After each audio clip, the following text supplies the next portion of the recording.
Moving back into the political world, we have Idaho lawmakers target pornography in a move to safeguard children. This comes by the East Idaho News by Kevin Richert and Ryan Soup of Idaho Ed News. Idaho lawmakers are taking a stand against online content deemed harmful to children. 2 bills introduced this week aim to regulate children's access to certain online materials, marking a significant move towards enhanced digital safety for minors in the state. One of the bills, introduced by Representative Julianne Young and Representative Elaine Price, would allow parents to sue companies that post online material harmful to children. The legislation primarily targets pornography or material that appeals to the prurient interests of minors and depicts sex. According to the bill, parents could potentially be awarded $10,000 in damages, plus nominal and compensatory damages. The second bill, Senate Bill 1253, sponsored by Senator Kevin Cook, would require cell phone providers to automatically activate filters against obscene materials when the phone is registered to a minor. This bill aims to provide an additional layer of protection for minors against explicit content. To avoid lawsuits, entities would need to implement age verification systems on their websites. However, news organizations, internet providers, search engines, or computer manufacturers are exempt from liability for merely providing internet access. These bills follow similar legislation passed in other states, such as Utah, where a popular pornography website, Pornhub, cut off access to users following the law's enactment. As Idaho lawmakers push for these new regulations, lawmakers are sending a clear message about its commitment to protecting minors from harmful online content. Which we have talked about this a bit, but this week kind of a different twist, and so I thought we'd throw this in here to talk about this. Obviously, we have 2 bills here we're kind of looking at. The first one, I think, is a great idea. It's just purely saying, hey, if obviously, number one, it's a standing law. If you like it or not, that's a different thing. You got to change, right? But according to state law, you can't show a minor pornography. And this is just giving it, from what I'm seeing here, some more teeth that parents will be able to go after companies. So in theory, it incentivizes companies to be like, hey, cool, show it to adult, but you better darn well make sure it's not going to a minor. Yeah, which makes sense to me. Right? Rather than it being a legal thing where a person's like, yeah, you have to go through all these hoops and everything, rather making it being like, nope, they can totally go after those damages. Or up to, anyways, a potential $10,000 in damages. Yeah, which is not a small amount. And I know legislation like this, like the article we just read said, I know legislation like this has stopped popular websites that depict certain things, and that's a good thing. That's a good thing for those websites to no longer operate. I would love that to happen here in Idaho as well. It would be great. And even if someone, here again, I'm kind of playing the devil's advocate a little bit here, and I don't agree with this position, but if you're a person who says that pornography is a necessary part of life or whatever, or something along those veins, I'm really not good at giving this argument because I do not hold to it at all. I would say, cool, I guess, but shouldn't we at least say that when your brain is developing and very fundamental in that development, when you're, young and you really don't have all your faculties to both understand what, is arousing you or what you were finding interesting in that sense, should we not expose it to kids? Like, there used to be a standing, cultural thing that we all understood that was, you don't give caffeine to minors, right? You don't do these certain things because they're developing. Obviously, when you're sitting there and you're 30 or whatever else and your brain isn't, developing as much, then yeah, I could, with other drugs or substances, right, that affect your brain, if you purely want to look at this on the physical, right, the materialistic perspective, then you have more of an argument there. But when we're getting into the realm of minors, I really think no. And I think a lot of the porn companies know deep down that's how they get their users. Mm-hmm. They get them young. Their brain is accustomed to what I would call the high, right? That your body gets used to the level of dopamine, right? Because there's an action that comes after oftentimes. And your body gets used to that and it becomes necessary, especially if you're doing that at such a young age, right? I would even love if websites that offered that material didn't exist. Or just very hard to get to, right? Or they're very hard to get to. They require any number of additional steps. That's the thing. So my wife and I have had this conversation, and one of the popular stances against bills like this is Well, but you can always get to it. Your kids can always get to it.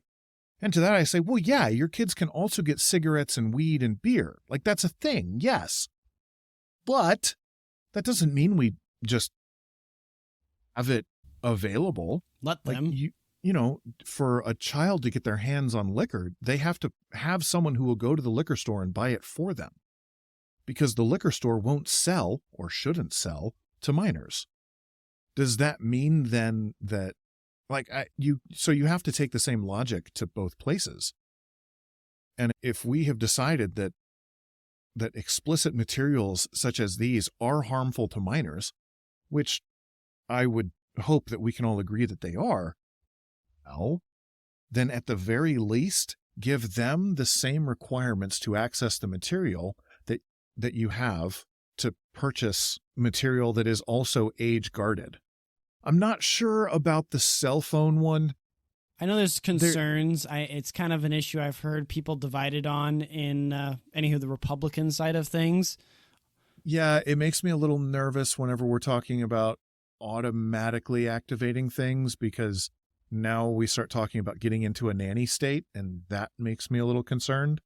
Because if we can say that for minors, you can also say that, well, we, the government, have deemed these websites to be harmful, therefore you can't access, I don't know, the Daily Wire, the New York Times, ESPN, you name it. If we deem it harmful to you, well, you can't access it.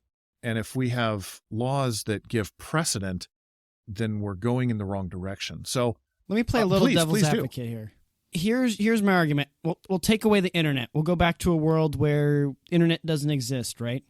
Back in the day, it was fully, in a sense, legally acceptable that the state could be like, hey, these are acceptable things to be printed, right? To be available at public libraries. These are the things that you can have, in public newspapers, right? And if it's explicit, right, states had laws that those newspapers had to be in the back or covered, or you have to specifically ask for them, right, with like Playboys or different things. That those newspapers, those books and things, those are information, right? And the legal or the civil authorities, be it if you want to call it at the federal, if you want to call it the state level, right?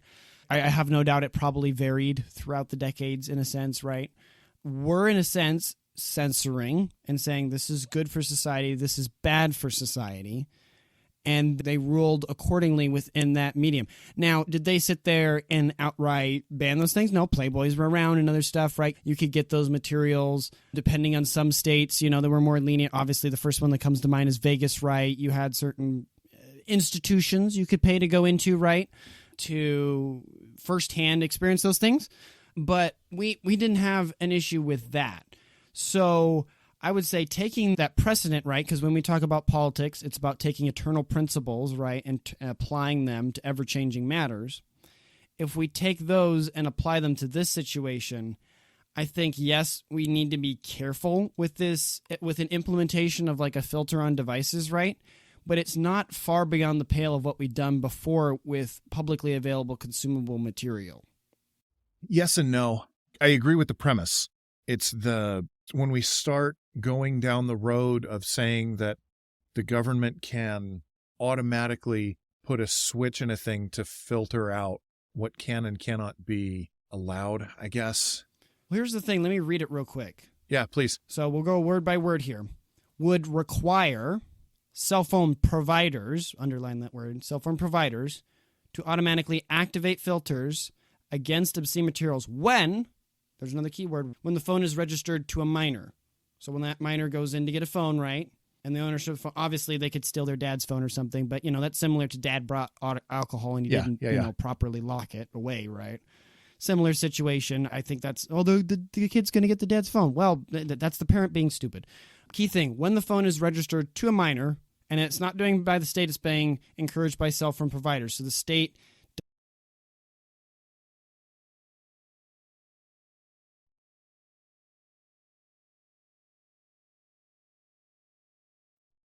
I agree that we have the prepositions on there when it's by a minor, but still I don't know, it seems like we're potentially opening a floodgate to say, well, we allowed it to ban for minors, but this is harmful to all people. That's the thing. We've decided that pornography is bad for minors, right? And that's agreed upon. But if you talk to people on the left side of the aisle, they will say that right-wing ideas are bad and harmful to everyone. And so therefore we need to censor those away. And so the idea is that, okay, we've agreed that pornography is bad for minors. In the same light, the Daily Wire is bad for everyone. Therefore, the Daily Wire also needs to go under those filters against obscene materials, because the Daily Wire is obscene materials. Now, whether you like the Daily Wire or not doesn't really matter.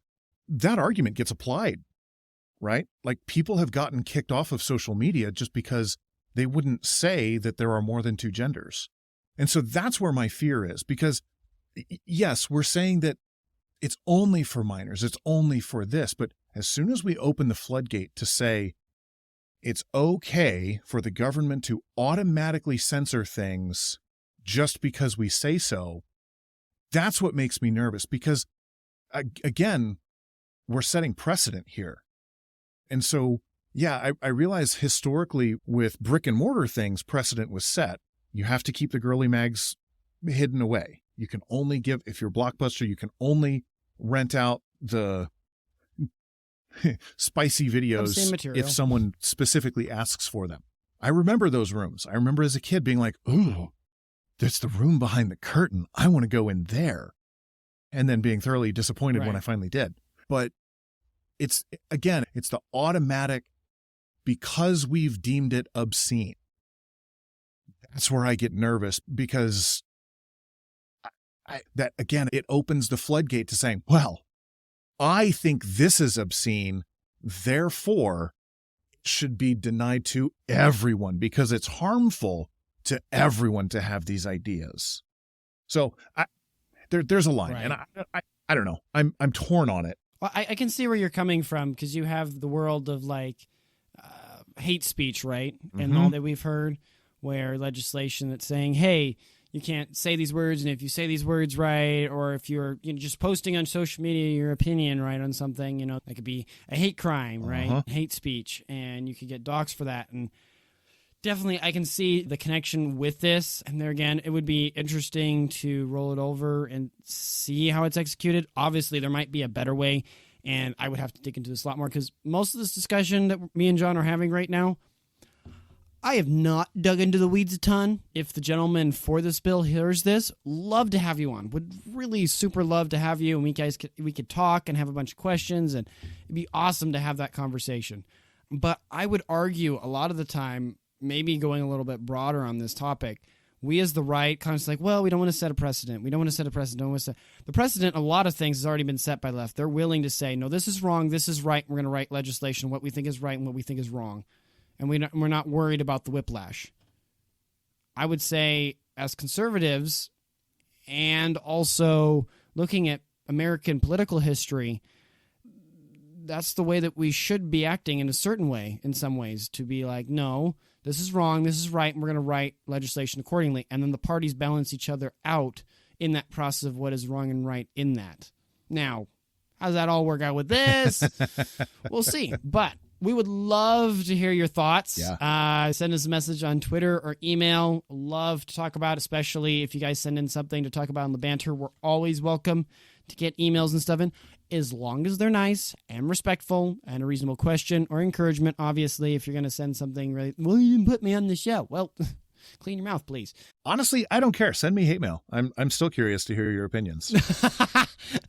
Okay, for the record, a little bit of behind the curtain, referring to John's earlier joke, that John finds great glee sometimes if people comment or meanly on the videos and stuff. It makes him laugh to no end. So you might think you're bringing our spirits down here at Local Yokel Idaho, but you're just making him soar. We're over here really enjoying it, and we find it really entertaining, all of it. So any engagement, good or negative, it's going to be fun. Hey, I'm with Donald Trump on this. Any press is good press. Oh, if there's one man that's taught us that, that's it's right. that guy.